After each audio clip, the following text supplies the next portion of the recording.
you may be wondering, how does the sun, the earth, and the moon orbit each other? Well, first things first, the sun doesn't move.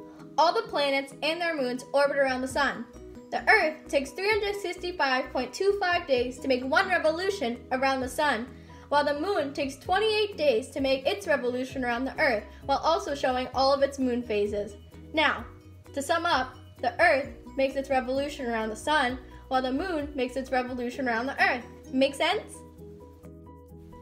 Now we are going to model how the seasons occur. This is the sun, this big yellow circle. Trust me, it's a lot larger in space. And here we have the earth.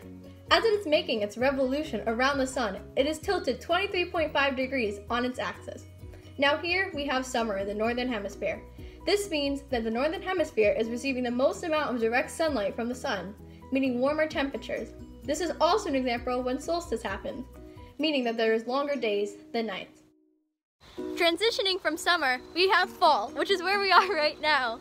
Fall has another example of a day of equinox, where day is an equal amount of time to night.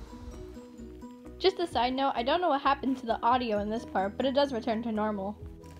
Then we have winter. Winter is when the northern hemisphere is pointed away from the sun, meaning we receive the least amount of direct sunlight. This causes cooler temperatures.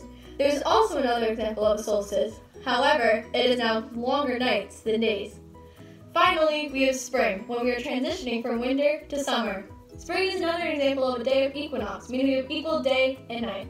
And that's how the seasons occur.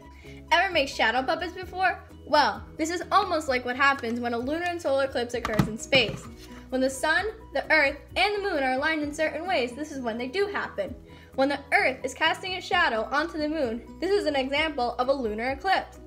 However, when the moon is casting a shadow on a certain spot on earth, this is a solar eclipse. Now, let's review. The earth is tilted 23.5 degrees on its axis. It takes 365.25 days to make one revolution around the sun. Also, it takes the moon 28 days to make its revolution around the earth. It also shows all the moon phases.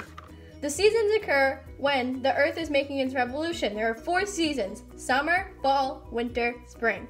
When the earth is receiving the most direct sunlight, this causes warmer temperatures. The amount of direct sunlight the earth receives determines the temperatures. That's all we have time for today. Let's get back to the slideshow.